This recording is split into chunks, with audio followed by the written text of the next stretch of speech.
This song is called Alice's Restaurant. It's about Alice and the restaurant.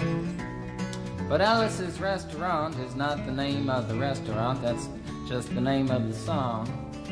And that's why I called the song Alice's Restaurant.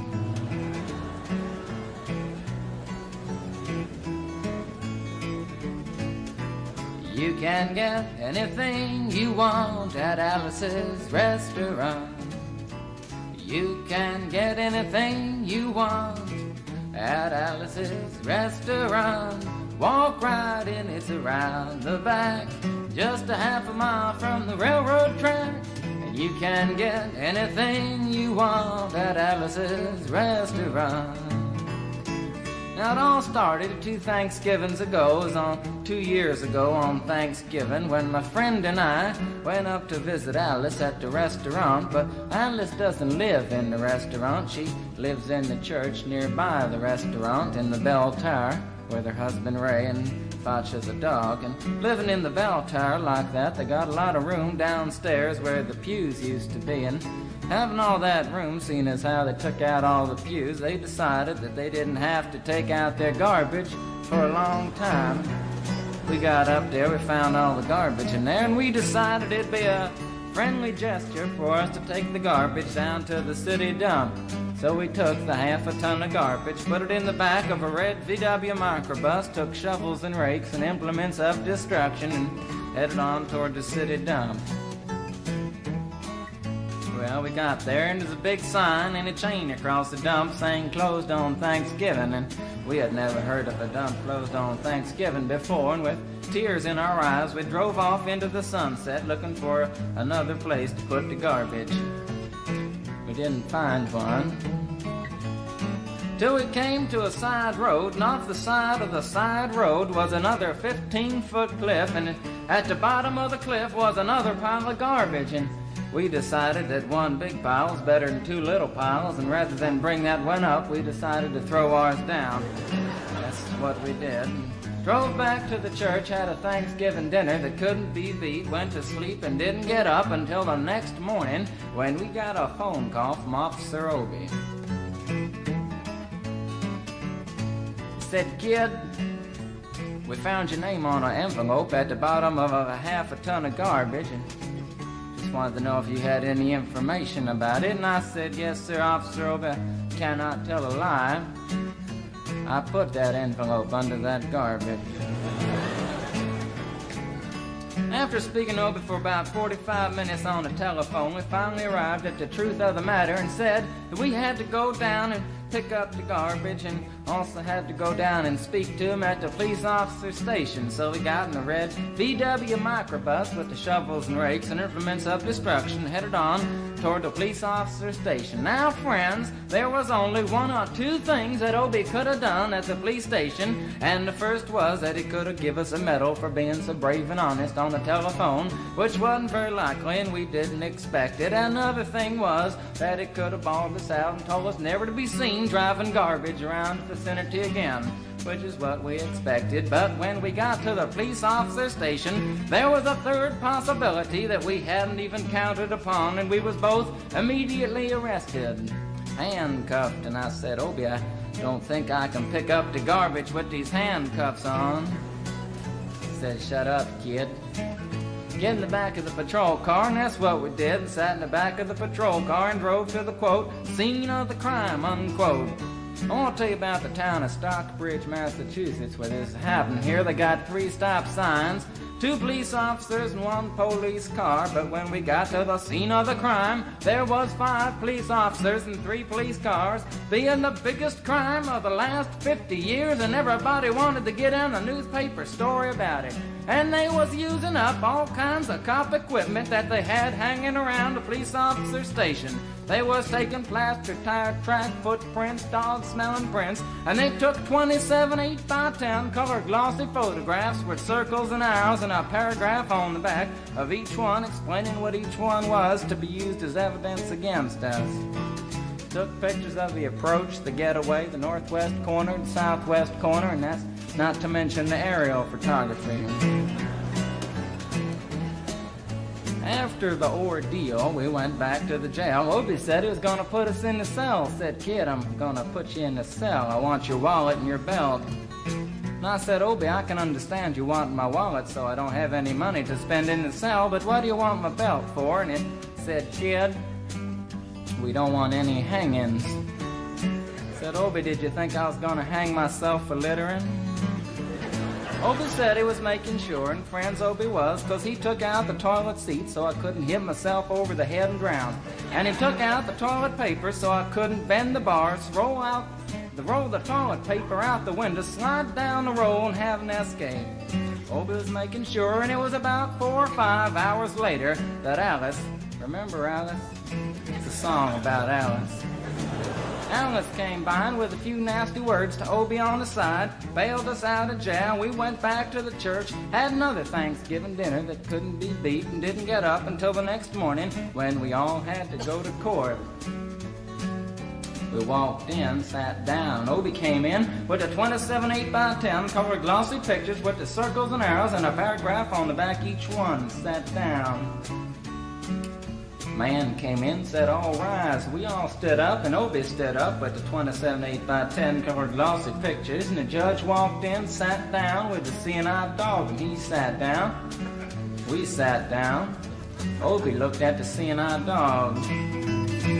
Then the 27 8x10 colored glossy pictures with the circles and arrows and a paragraph on the back of each one, and looked at the seeing-eyed dog. And then the 27 8x10 colored glossy pictures with the circles and arrows and a paragraph on the back of each one, and began to cry, because Obie came to the realization that it was a typical case of American blind justice, and there wasn't nothing he could do about it. And the judge wasn't going to look at the 27 8x10 colored glossy pictures with the circles and arrows and a paragraph on the back of each one, explaining what each one was to be used as evidence against us.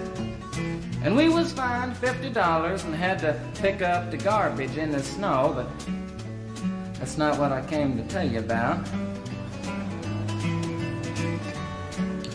Came to talk about the draft.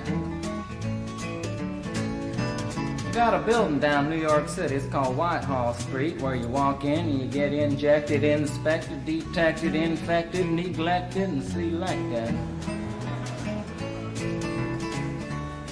I went down to get my physical examination one day, and I walked in, I sat down, got good and drunk the night before, so I looked and felt my best when I went in that morning. Because I wanted to look like the all-American kid from New York City. I mean, I wanted to feel like I wanted to be the all-American kid from New York, and I walked in, sat down, I was hung down, brung down, hung up, and all kinds of mean, nasty, ugly things. And I walked in, I sat down, they gave me a piece of paper, said, "Kid, see the psychiatrist, room 604. And I went up there, I said, "Shrink, I want to kill." I mean, I want to kill. I want to see blood and gore and guts and veins in my teeth. Eat dead, burnt bodies. I mean, kill. And I started jumping up and down, yelling, "Kill!" And it started jumping up and down with me, and we was both jumping up and down, yelling, "Kill!" And the sergeant came over, pinned the medal on me, set me down the hall, said, "You're our boy." And you feel too good about it. Proceeded on down the hall, getting more injections, inspections, detections, neglections, and all kinds of stuff that they was doing to me at the thing there. And I was there for 2 hours, 3 hours, 4 hours. I was there for a long time, going through all kinds of mean, nasty, ugly things, and I was just having a tough time there. And they was inspecting, injecting every single part of me, and they wasn't leaving no part untouched. Proceeded through, and when it finally came to see the very last man, I walked in, sat down after a whole big thing there, and I walked up and said, "What do you want?" He said, "Kid, we only got one question. Have you ever been arrested?" And I proceeded to tell him the story of Alice's Restaurant Massacre with full orchestration and 5-part harmony and stuff like that, and then all the phenomena. Stopped me right there and said, "Kid, did you ever go to court?" I proceeded to tell him the story of the 27 8x10 colored glossy pictures with the circles and arrows and a paragraph on the back of each one. It stopped me right there and said, "Kid, I want you to go over and sit down on that bench that says Group W. Now, kid."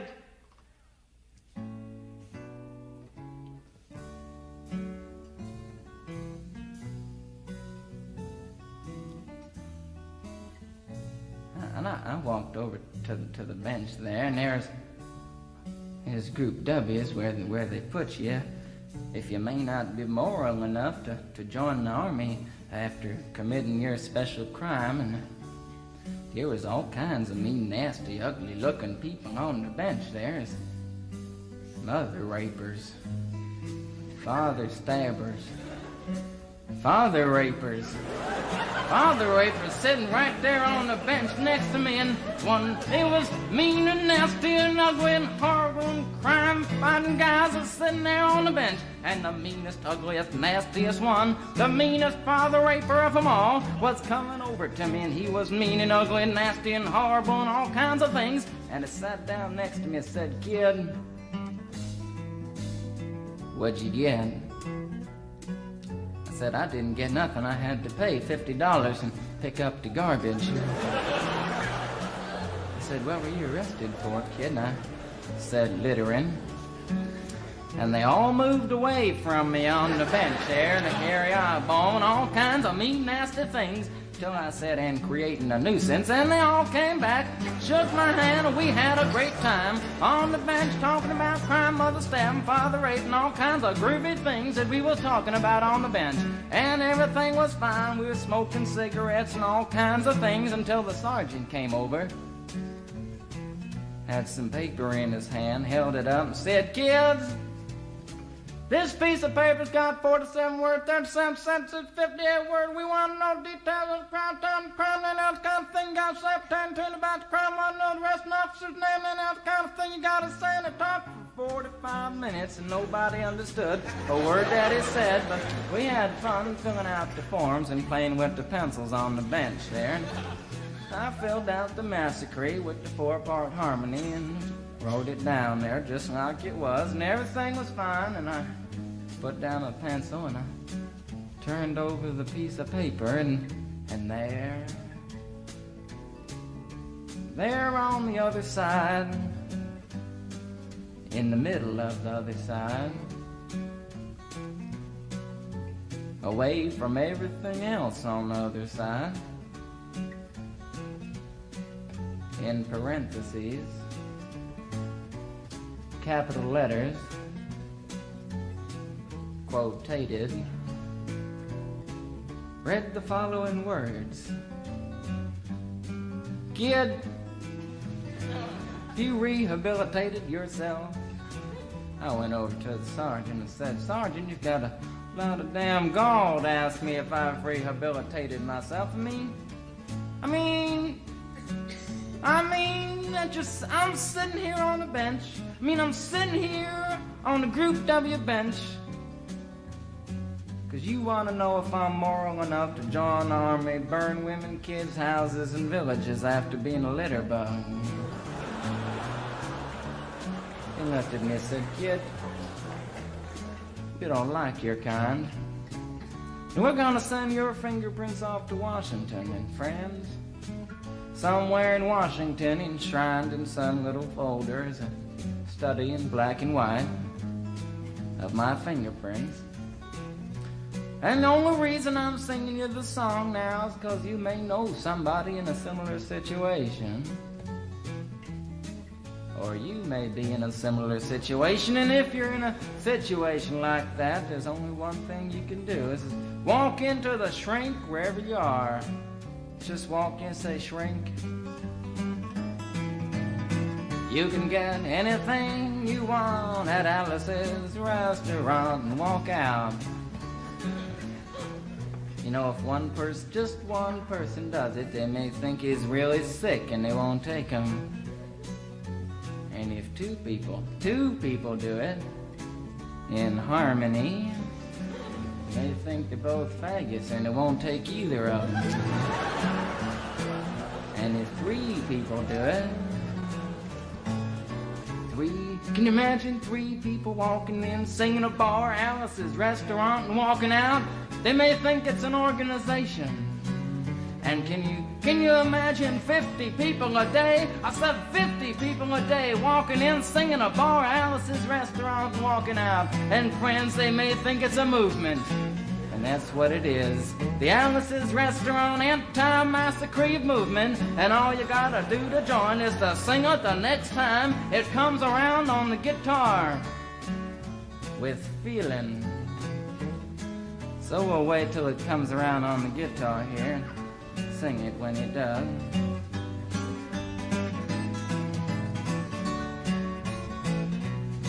Here it comes. You can get anything you want at Alice's Restaurant. You can get anything you want at Alice's Restaurant.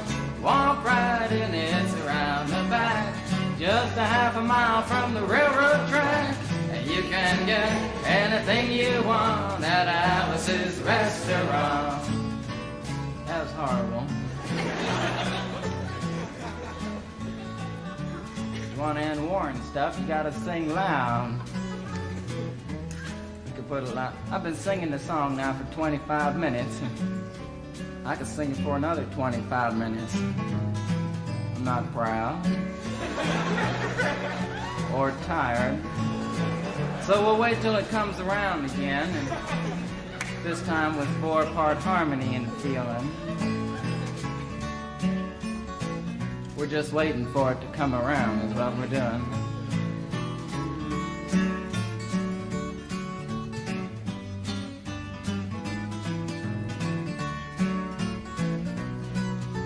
All right now. You can get anything you want at Alice's Restaurant. Excepting Alice, you can get anything you want at Alice's Restaurant. So walk right in, it's around the back, just a half a mile from the railroad track. And you can get anything you want at Alice's Restaurant. Da da da da da da da. At Alice's